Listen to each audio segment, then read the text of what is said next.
On va revenir ensemble sur ce diagnostic et évidemment, à l'issue de cette table ronde, vous aurez la parole. C'est aussi bien de la donner une fois qu'on a des pistes qui vont être apportées. Et comme ça, vous pourrez vous exprimer un petit peu avant la conclusion du président. Pascal Jourdan, c'est vous qui allez prendre la parole en premier. Alors, on l'a vu et on l'a beaucoup répété ce matin. Le nerf de la guerre, c'est l'argent, comme souvent, le financement, avec des finances publiques qui baissent, un coût élevé de la pratique qui... parfois n'est pas considéré comme un frein au développement. Et pourtant, les clubs sont assez divisés. Les États généraux territoriaux l'avaient montré sur la hausse du prix d'adhésion pour accroître leurs ressources. Alors, quelle est votre position là-dessus ? Alors déjà, effectivement, on constate une baisse des financements publics de l'État, des collectivités territoriales, dans la majorité de nos clubs. Le questionnaire démontre que 53% des clubs de la fédération ont fait ce constat. C'est la préoccupation majeure de nos clubs. En même temps, on observe aussi la difficulté pour nos clubs de capter des financements privés tels que des legs, des dons ou du mécénat. Donc finalement, ces deux constats-là appellent à une réflexion sur ce modèle économique du club de demain. Un point important, je pense, c'est de dire qu'on ne s'affranchira pas des ressources publiques.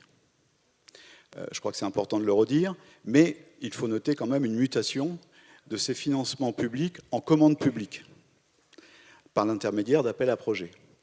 C'est une mutation qui, finalement, n'est pas sans risque pour nos associations. Le risque de se retrouver en prestataire de services publics, avec une perte d'identité, de la vitalité, de la créativité associative, mais en même temps aussi le risque de voir partir des dirigeants bénévoles qui ne se reconnaissent plus dans ce type d'orientation. Donc ça, c'est important de le prendre en compte à notre niveau. L'autre point, c'est qu'aujourd'hui, finalement, nos dirigeants bénévoles ne sont pas prêts à répondre à ce type de projet. Donc là aussi, il y aura une formation à mettre en place. Deuxième point, c'est que, et ça a été dit largement ce matin, à toutes les tables rondes, il est obligatoire que nos clubs développent leurs ressources propres. C'est obligatoire. Donc il faut passer... Là, je crois que la première étape, c'est que nos dirigeants de clubs, certains ont déjà franchi le pas, mais connaissent parfaitement le coût de leur activité. Et cette connaissance du coût de leur activité va entraîner obligatoirement une revalorisation des tarifs. Je crois qu'aujourd'hui, on observe parmi nos clubs une prise de conscience de cette nécessité. Par contre, on observe deux craintes.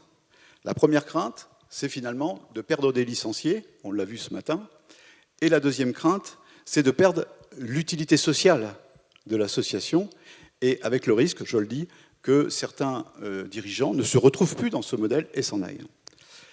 Alors, sur l'augmentation de la licence et la perte de licenciés, on a eu Jacques Joseph aussi qui nous a dit que lui, ça avait fait l'inverse. Justement, quand le processus est expliqué d'abord, je crois que c'est important, c'est de faire de la pédagogie là-dessus, quand il est progressif, et en plus, lorsqu'il s'accompagne d'une qualité de prestation, il n'y a pas perte de licenciés. On a vu Jacques Joseph nous l'expliquer ce matin, mais on a aussi eu, dans les États généraux territoriaux, de nombreux témoignages dans ce sens. Donc, de ce côté-là aussi, nous, dirigeants fédéraux, il faut qu'on fasse de la pédagogie et qu'on explique, peut-être qu'on accompagne aussi tout ça, parce que finalement, il faut aussi que nos dirigeants apprennent à calculer le coût exact de leur activité. Deuxième point, c'est que finalement, la mise en place de cette tarification juste, on va l'appeler comme ça, n'empêche pas d'avoir à côté la mise en place d'une politique sociale de tarification pour tenir compte des publics en difficulté. Ce que nous pensons, c'est que finalement, le fait de maîtriser parfaitement le coût de son activité est un excellent outil de négociation avec des partenaires institutionnels et des partenaires sociaux. Parce que nous pensons aussi que le club ne pourra pas seul assumer cette politique sociale. Et du coup, Malika Mesrar, est-ce que la Fédération française de gym peut et doit combler, il va marcher parfaitement. Ne vous inquiétez pas, il va marcher parfaitement. Est-ce que la Fédération française de gym peut et doit combler la baisse des finances publiques ? La réponse est non. Pascal vient de l'évoquer, les clubs devront immanquablement développer des ressources propres. La fédération n'a pas vocation à cibler des financements vers les clubs, ce serait inefficace. La fédération finance un financement général. Voilà. Le rôle de la fédération est plutôt de donner des outils, des moyens d'animation, de formation et des outils de gestion du quotidien. Donc ce n'est pas vocation de la fédération de cibler le financement vers les clubs. Pour les clubs, et notamment leur développement, le haut niveau, la pratique de haut niveau est rarement vue finalement comme une activité cruciale. Et oui, le micro va là-bas, vers Xavier Baglin, vice-président en charge du haut niveau. Alors, plus de la moitié des clubs, ça c'est pour quelques chiffres, ne font pas partie de la filière de haut niveau et n'envisagent pas de l'intégrer. 20% seulement de ces clubs pensent que leurs résultats de haut niveau seront un facteur de développement. En revanche, et ça peut paraître contradictoire vu comme ça, mais vous allez nous l'expliquer, 57% des clubs souhaitent évidemment des médailles pour la gymnastique française. Alors comment on aide demain, horizon 2030, les clubs justement à ne pas délaisser le haut niveau? Alors on constate en effet que les clubs veulent des médailles et on peut s'en réjouir parce que ça veut dire qu'ils ont un intérêt pour le haut niveau.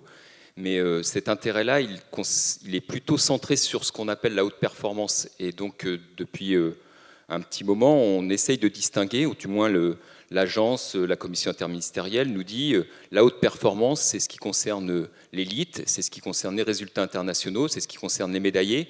Et donc ça, c'est vrai que pour un club, c'est pas évident de se projeter et de voir comment il peut contribuer, participer et faire quelque chose pour cet aspect-là, parce que c'est quelque chose qui coûte de l'argent et puis qui est tout de suite un peu démesuré.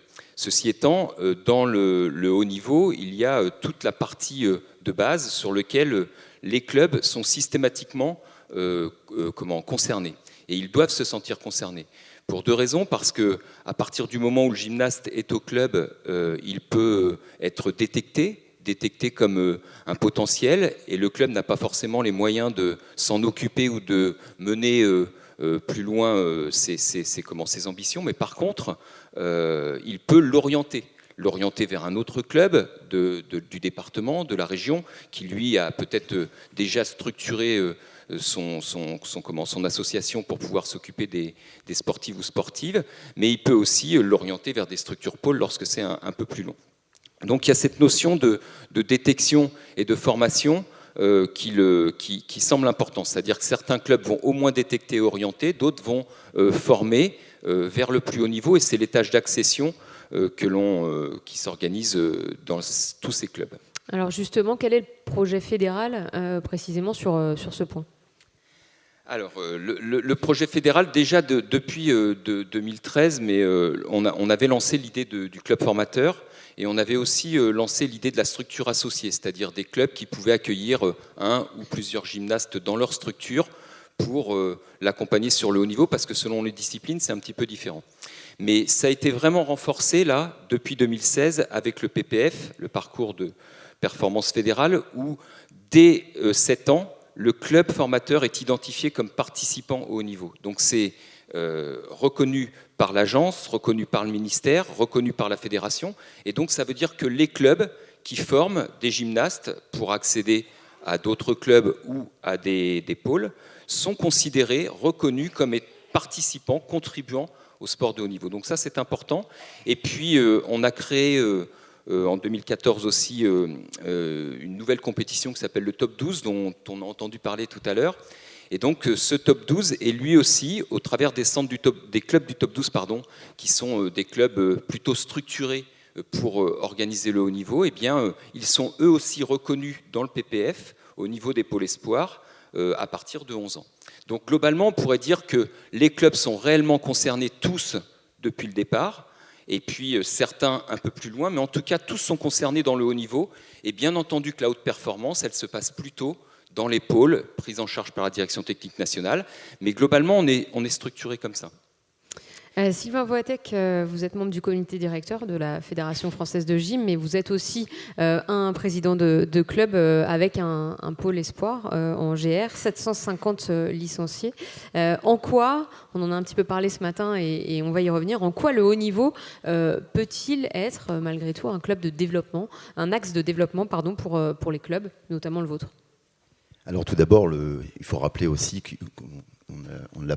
Xavier ne l'a pas rappelé, qu'il ne faut jamais opposer sport loisir et sport de haut niveau.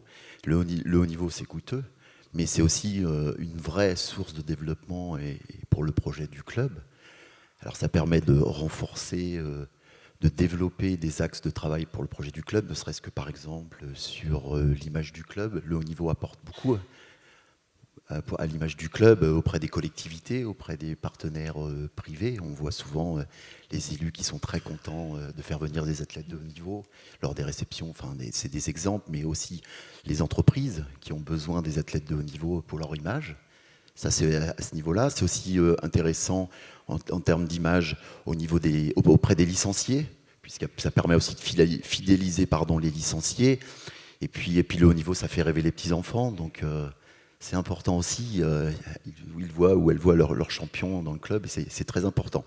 Ça a aussi un impact, bien sûr, en lien avec l'image du club sur les finances, auprès des collectivités, auprès des partenaires aussi, le haut niveau peut apporter des contrats d'objectifs avec des villes, des conseils départementaux. Ça peut aussi amener des contrats de partenariat, d'image, etc. Auprès des licenciés, ça peut aussi permettre de stabiliser, voire augmenter les licenciés parfois, et donc augmenter les fonds propres d'un club.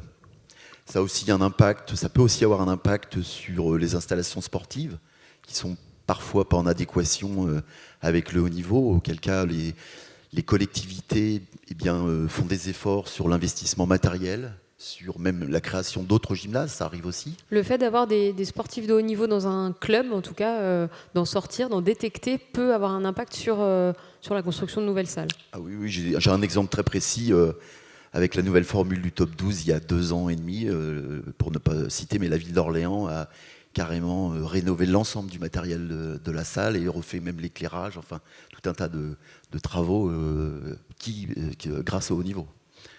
Donc ça peut avoir aussi cet impact, ça a un impact aussi sur la promotion et l'attractivité du club auprès de manifestations de haut niveau.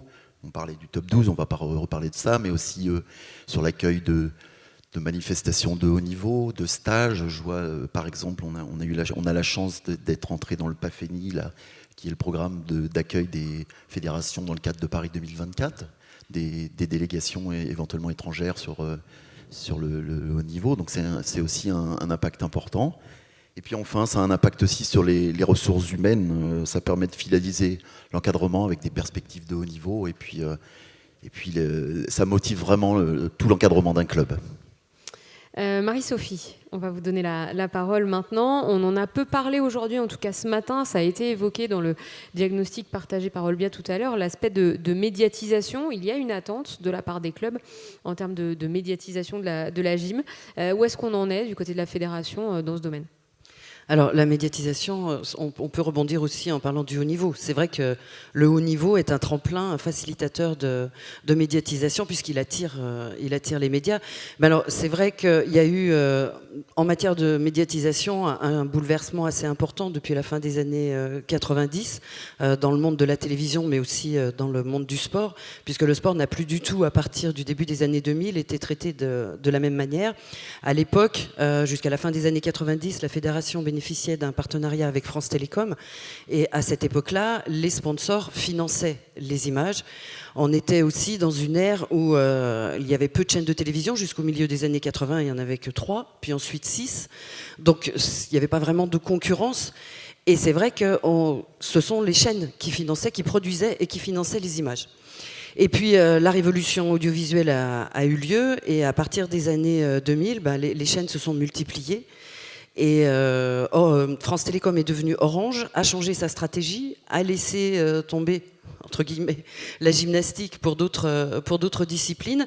Et on est passé dans une ère où, avec l'arrivée de la TNT, des chaînes du câble et du satellite, eh bien, la concurrence s'est fait très importante, des opérateurs étrangers aussi, et où là, ça a été aux chaînes de payer pour pouvoir être diffusé. Et effectivement, ça a tout changé parce Aux que fédérations. ça a un coût. Aux fédérations, fédérations. pardon. Aux fédérations de payer leurs images et la diffusion, ce qui a modifié complètement la donne. Donc c'est vrai que pour le coup, il y a eu une époque où la médiatisation a un petit peu baissé pour certaines disciplines alors qu'elle explosait pour d'autres. Une médiatisation que l'on retrouve quand même importante au moment des Jeux Olympiques, tous les 4 ans, mais ça ne suffit pas. Non, ce n'est pas suffisant. Alors, pour ce qui concerne la gymnastique et d'autres disciplines olympiques, effectivement, il y a les Jeux Olympiques. Il y a aussi des partenariats, des accords passés entre la Fédération internationale et SFR, qui est devenue RMC, avec l'UEG, qui a un accord avec France Télévisions. Donc les championnats du monde, par exemple, de 2015 ont été retransmis, mais là c'est la fédération qui les a financés. Mais c'est vrai que sur ces supports-là, comme RMC, c'est pas les chaînes qui ont le plus de visibilité. Donc il reste toujours un manque, et cette mutation-là qui est compliquée. Alors la télévision évolue, multiplication du nombre des chaînes, et c'est surtout la consommation de ce sport à la télévision qui change et qui fait qu'on ne le regarde plus du tout comme avant. Ah ben oui, là ça n'a plus rien à voir. Alors à partir des années 2010, l'avènement des nouveaux supports informatiques et numériques comme on en parlait, donc les plus de 40 ans continuent de consommer en direct de la télévision hertzienne. Les 20-40 ans, eux, sont toujours en direct, mais plutôt sur les ordinateurs et les tablettes, par exemple, ou les box. Et puis quand on passe au moins de 20 ans, là, on n'est plus du tout sur les mêmes supports. On est sur le téléphone, sur les réseaux sociaux, et pas forcément en live, justement, mais plutôt en replay. Alors, on constate une légère augmentation de la consommation de la télévision, enfin des événements sportifs pour les plus de 50 ans. Mais pour les autres, c'est un tout autre public. Donc à ce niveau-là, la fédération investit effectivement ces nouveaux moyens, doit produire ses propres images. Alors elles sont diffusées lors de grands événements sur les chaînes publiques, parfois, mais enfin il faut négocier beaucoup. Et puis sur les réseaux sociaux maintenant, propres à la fédération, site internet, Facebook, YouTube, etc. Avec des retombées probablement très importantes aussi sur ces canaux-là, plus que sur des chaînes à abonnement, même si elles sont sur la télévision. Pour le coup, oui, mais c'est pas du tout le même impact. Et puis bon, il n'y a pas rien du tout. Là, récemment, il y a quand même eu de nombreuses pages dans l'Équipe Magazine, c'est tout récent, un podcast avec Mélanie Jésus de Santos, un magazine sur Canal+. Donc bon, ça progresse. Ça progresse, et les Jeux prochains vont aussi permettre de remettre en lumière, évidemment, les disciplines. Malika, la Fédération française va présenter sa vision du club de demain dans quelques minutes avec James Blateau, et les principales mesures surtout qui vont accompagner cette mutation, parce que le tout c'est pas de dire il faut qu'on change, mais comment on va le faire. Comment vous voyez sa mise en œuvre ? C'est une dynamique qui doit se mettre en œuvre, une dynamique partagée, commune à tous les clubs, à la fédération et ses structures déconcentrées. Chacun ne devra pas attendre de l'autre, c'est ensemble que nous allons déployer. Donc les mesures vont prendre du temps.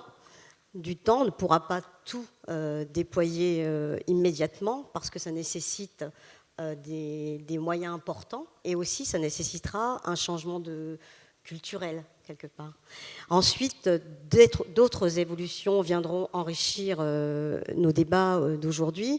Une nouvelle loi sur le sport, les évolutions technologiques, environnementales, sociétales. Plus que jamais, la fédération reste en veille sur ces domaines pour anticiper les changements. Face à ce club qui évolue, Xavier Baglin, la formation des dirigeants et des cadres, on en a parlé un petit peu ce matin aussi, constitue là aussi un enjeu majeur dans les années qui viennent. Comment vous allez procéder ? Alors, je ne sais pas si je vais trouver les solutions pour résoudre ça, mais en tout cas, c'est un enjeu indéniable, et on l'a bien vu ce matin, c'est souvent revenu dans les différents propos. Si on reprend un petit peu la façon dont ça s'est proposé, on avait beaucoup ou exclusivement ou majoritairement des bénévoles, qu'ils soient dirigeants, administratifs, techniques, qui étaient plutôt formés sur le tas ou qui faisaient parler leurs compétences et mettaient à disposition de l'association leurs compétences. On l'a vu ce matin, un prof EPS qui va commencer à entraîner et puis qui va fédérer autour de lui, un comptable qui va aider en tant que trésorier, une secrétaire, etc. Donc on s'est construit comme ça. Et puis progressivement, on a professionnalisé, essentiellement dans le domaine technique. Et donc, cette professionnalisation, elle a nécessité de mettre en place des formations. Et je crois que sur le plan de la formation initiale, la fédération a mis en place, et depuis longtemps maintenant, des formations qui ont produit de l'encadrement technique de qualité et des formations plutôt, pour le coup, continues sur lesquelles je vais revenir, pour les dirigeants, de façon à les accompagner, les aider dans leurs missions qui ne sont pas faciles. Donc ces professionnels, en fait, ces nouveaux cadres professionnels, ils ont soutenu ou remplacé les cadres bénévoles. Mais on voit bien que ce qui pêche, à mon sens, ou du moins ce que l'on a devant nous, c'est de réussir à structurer et organiser la formation continue. Alors, structurer cette formation continue, sans doute parce qu'on y a un certain nombre de freins. C'est pas tant la capacité que la fédération est là à mettre en place de la formation continue, c'est que c'est des fois difficile, à la fois pour l'encadrement ou pour les dirigeants, de se former. Alors, je fais que des hypothèses pour l'instant, mais il y a le fait pour se former, il faut prendre du temps. Et donc, si on prend du temps, on est obligé d'arrêter ce que l'on fait au quotidien. Quand on est entraîneur, quand on entraîne. Quand on est dirigeant, on est pris souvent avec une autre activité. Et donc, se dégager du temps, c'est ce qui reste le plus difficile. Et du coup, si je mets cette notion-là en parallèle avec ce qui a été dit ce matin, plutôt en début d'après-midi, là, j'ai entendu le fait que on n'était peut-être pas assez rentré dans le numérique, ça nous faisait encore un peu peur, on n'était pas encore prêt. Alors c'est sans doute pas la solution miracle, mais en tout cas, le numérique maintenant nous donne des moyens de se former en continu en prenant moins de temps. Alors pourquoi ? Parce qu'il ne s'agit pas de faire que des formations à distance, parce qu'on sait que ça ne fonctionne pas, mais les formations hybrides qui se font à distance et en présentiel, ça fonctionne plutôt bien. Et dans ce cas-là, on a quand même un temps de formation, mais qui est diminué. Il faut savoir maintenant, et ça a été dit plusieurs fois au cours de ces échanges, la connaissance, elle existe, elle est accessible, elle est facilement diffusable par les réseaux, par la vidéo, par un certain nombre de choses. Et donc, faire en sorte que la personne soit confrontée à ces connaissances à distance et ensuite vienne les expérimenter en présentiel, en partageant avec d'autres, eh bien, ça permettra peut-être d'organiser et de faciliter cette formation continue dont on a tous besoin pour s'adapter au monde de demain. Parce que pour l'instant, c'est le numérique, mais demain, ce sera les réalités virtuelles, ça sera le e-sport et toutes ces choses-là. Et donc, dans ces moments-là, il faut qu'on soit en anticipation. Et la formation continue est certainement un moyen de le faire. Et cette formation, elle doit être volontaire, uniquement volontaire pour les dirigeants, en fait. C'est ceux qui veulent bien se former le font, et ceux qui ne veulent pas Alors, sans ou doute n'ont pas conscience de ça, peut-être. Sans doute qu'on peut passer par une phase d'obligation avec une sorte de certification, c'est-à-dire on a été entraîneur de gymnastique, ça fait 10 ans, ça fait 15 ans, peut-être qu'on peut passer par une phase de certification, de renouvellement des connaissances pour pouvoir, par exemple, avoir renouvelé sa carte professionnelle. Donc c'est des choses qui pourraient être imposées. Ça, c'est sûr, sans doute que c'est des possibilités. Et puis, je crois quand même qu'il faut voir la plus-value, parce qu'on aura beau imposer à quelqu'un de se former, s'il n'en voit pas l'utilité, je ne suis pas sûr que ça sera vraiment efficace. Donc, l'idée, c'est de voir la plus-value de cette formation de façon à pouvoir s'y investir et faire en sorte qu'elle puisse répondre à ce qui est attendu, quoi, par rapport à ça. Une réaction, Marie-Sophie, à cet aspect formation des encadrants, notamment ? Oui, juste pour compléter, peut-être du côté point de vue président de club, que je suis également, il y a une vraie prise de conscience, d'ailleurs on l'a entendu et lors de toute l'enquête cette année, qu'il y a un besoin de formation, ça a été beaucoup dit ce matin. Effectivement, comme l'a dit Xavier, il y a un problème de temps à dégager. Les dirigeants bénévoles aujourd'hui, pour compléter aussi ce qui était dit ce matin, ils sont appelés à de nouvelles compétences qu'ils n'avaient pas jusque-là. Donc ils ont bien conscience qu'il faut se former, donc il faut du temps, mais il faut aussi savoir quel type de formation. Donc monter un projet, voir où on veut amener son club et identifier quels sont les besoins de formation pour les dirigeants, pour les cadres, parce qu'on devient aussi un peu multitâche et multifonction, donc, et même pour certains cadres techniques, peut-être des formations sur l'aspect plus administratif. Donc il y a un travail à faire à ce niveau-là pour identifier le besoin en formation et la bonne formation. Donc pour la fédération, elle doit trouver les bons formats et les bonnes organisations pour pouvoir répondre à ce besoin et faire venir les former, les élèves, les stagiaires. Et bien communiquer, hein, c'est aussi le nerf de la guerre, hein, faire savoir que ces formations existent, évidemment. Est-ce qu'on peut poser une question qui fâche, Marie-Sophie? Est-ce que la fédération, dans son format actuel, formation comme la Fédération française de gym, sera encore utile à l'horizon 2030? Très honnêtement, au vu de tout ce qui a été dit ce matin et aujourd'hui, je dirais oui, plus que jamais. On a passé beaucoup de temps à parler de mutualisation, de rapprochement, de regroupement. Face à toutes les contraintes, les pressions, la complexité, les compétences supplémentaires qui sont demandées à tous et à chacun, on se rend bien compte que tout seul, c'est extrêmement compliqué. Donc, plus que jamais, travailler ensemble pour aller plus loin. Je crois qu'il y a une citation de ce genre qui existe quelque part. Mais c'est indispensable. Donc, voilà, je l'ai inventé. Donc oui, effectivement. Mais il faut aussi que la fédération donne à ces clubs des raisons d'être fiers, d'être affiliés, et que dans ce sens-là, les dirigeants et les clubs se sentent entourés, portés et soutenus, voire même, je dirais, sécurisés par le réseau fédéral.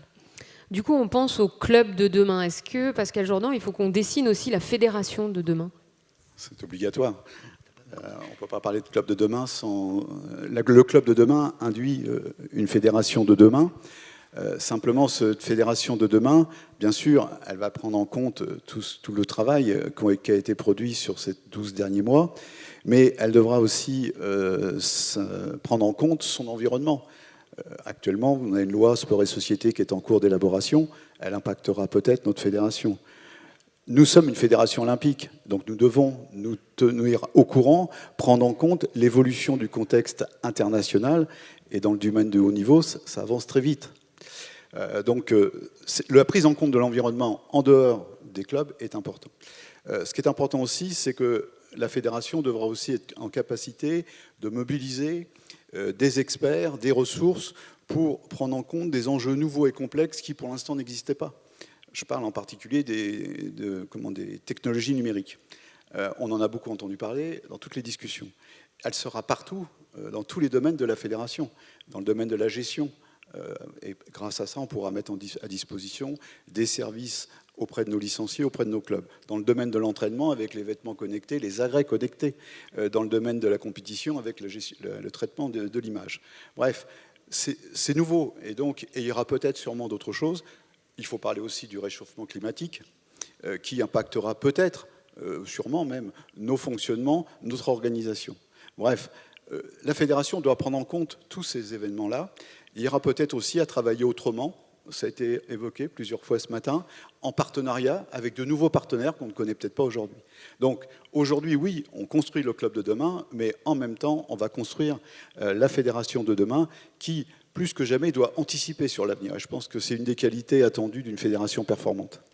Une fédération tant au niveau, je dirais, fédéral, siège fédéral, que dans ces structures déconcentrées. Alors effectivement, excellente remarque. Quand on parle de fédération, on parle du siège social, mais on parle aussi de nos structures déconcentrées. Et qu'il est bien évident qu'ils seront intégrés dans cette démarche, dans cette mutation. C'est obligatoire. Mais pour nous, c'est tellement évident que la fédération, c'est le siège avec ces structures déconcentrées. On devra apporter une attention particulière justement dans l'organisation de la fédération sur ces territoires pour garder cette proximité avec nos clubs. Et de ce point de vue-là, l'échelon territorial est important. C'est une réflexion que nous devons avoir parce qu'on voit bien que c'est réclamé de manière très forte aujourd'hui. Et là, les solutions restent à trouver. Alors ce matin, on a conclu la première table ronde avec nos experts avec 3 élans d'optimisme quant au club de demain. Les clubs aussi, on l'a vu tout à l'heure, ont une vision plutôt optimiste de l'avenir, 67%, nous disait Olbia. Sylvain Voitech, qu'en pensez-vous? Vous êtes d'accord avec ce constat? Vous faites partie des 67% d'optimistes? Oh, bien sûr, beaucoup de gens me connaissent ici, je suis toujours optimiste, moi. Même si on a bien noté que les petits clubs sont un petit peu plus inquiets, le pourcentage des 67% de la vision optimiste sur les clubs, c'est très, très encourageant. Et c'est important dans la période où on traverse avec les difficultés économiques qu'on connaît, avec la baisse des subventions publiques ou le changement un petit peu des subventions publiques où on répond plus à des appels à projets. Et puis aussi, c'est les évolutions des besoins, sociétaux, l'éducation, citoyenneté, etc. Aujourd'hui, ces 67%, ça doit nous donner un élan pour rentrer dans la décennie qui va arriver, avec beaucoup d'enthousiasme. Ça doit nous obliger aussi à continuer à travailler avec les clubs. Et puis le président présentera donc tout à l'heure les mesures et ça va nous renforcer dans cet optimisme.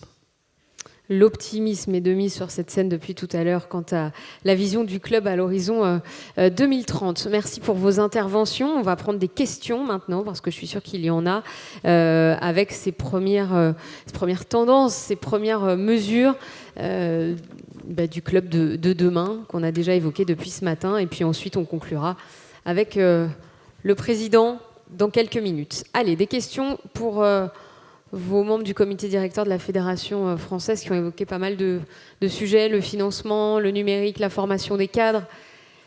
Vous avez forcément des questions que vous soyez petit ou plus gros club. Alors, n'hésitez pas à vous présenter. Bonjour, Simon Chamberlain, président du comité départemental de Seine-Maritime. Simplement une question. Donc il y a des gens effectivement qui se sont déplacés ce week-end pour avoir les informations sur le résultat des états généraux. Qu'est-ce que la fédération a prévu pour pouvoir informer et communiquer pour tous ceux qui ne sont pas avec nous aujourd'hui, qui éventuellement n'ont pas eu l'occasion, le temps ou l'envie de participer au recueil d'informations ou d'éléments pour faire le bilan, et surtout qui sont sans doute quand même en attente de propositions et de solutions. Alors, nous avons prévu quelque chose. Nous avons prévu, donc ces états généraux fédéraux sont filmés, et donc il y aura 2 versions en ligne à l'intention des clubs, une version courte, une version un peu plus longue. Alors je ne sais pas dans quel délai, sous 15 jours je pense. D'autre part, il y aura aussi un support qui vous sera remis à la fin des états généraux et qui pourra être téléchargé dans les jours qui viennent. Mais transmis uniquement si vous faites partie des 67% d'optimistes. Sinon, merci pour votre question. D'autres remarques sur les premiers éléments, les premières pistes vers le club de demain? D'autres questions? N'hésitez pas, c'est le moment. Si vous avez aussi des remarques par rapport au diagnostic. Mais il a été partagé, je crois. Alors, levez le bras bien haut. Voilà, monsieur. Au fond. Dernier rang. Oui, bonjour. Marc Baptiste, Haute-Savoie. Dans tous les échanges qu'on a pu avoir à différents niveaux, il y a quand même quelque chose qui me manque dans la réflexion. Ça a été un petit peu évoqué par Marie-Sophie tout à l'heure sur la notion de la sécurisation des dirigeants. Aujourd'hui, les dirigeants, on leur dit « faut donner plus, faut vous former plus, faut aller encore vous motiver encore un peu plus pour aller chercher de l'argent, pour aller chercher des choses ». Qu'est-ce qu'il y a de prévu, qu'est-ce qu'on peut prévoir pour asseoir cet engagement et le reconnaître d'une manière effective? Merci pour cette question. Alors, qui? Bon, finalement, la question, c'est la reconnaissance du dirigeant. C'est un serpent de mer que l'on a depuis très longtemps dans le mouvement sportif. C'est vrai que les dirigeants sportifs ne bénéficient pas des mêmes avantages que peuvent avoir, par exemple, un délégué syndical ou, par exemple, aussi d'élus locaux, même de petites communes. C'est un vrai sujet qui dépasse, il me semble, le niveau fédéral, et que c'est un sujet dont le Comité national olympique s'est déjà emparé à plusieurs reprises. Bon, malheureusement, on avait parlé à un moment de traduire ces années de bénévolat en points retraite. Vous imaginez bien qu'actuellement, dans le contexte actuel... Voilà. Non, mais... je veux dire... alors, effectivement, dans le calcul, on est pas mal, sauf que dans l'économie aujourd'hui des retraites, on est un peu moins bien. Enfin, voilà. Donc, c'est vrai que c'est complètement d'accord. C'est peut-être à nous de trouver les solutions aussi, quelque part. Mais ça reste une difficulté majeure pour nos dirigeants sportifs, mais je n'ai pas de réponse immédiate, quoi.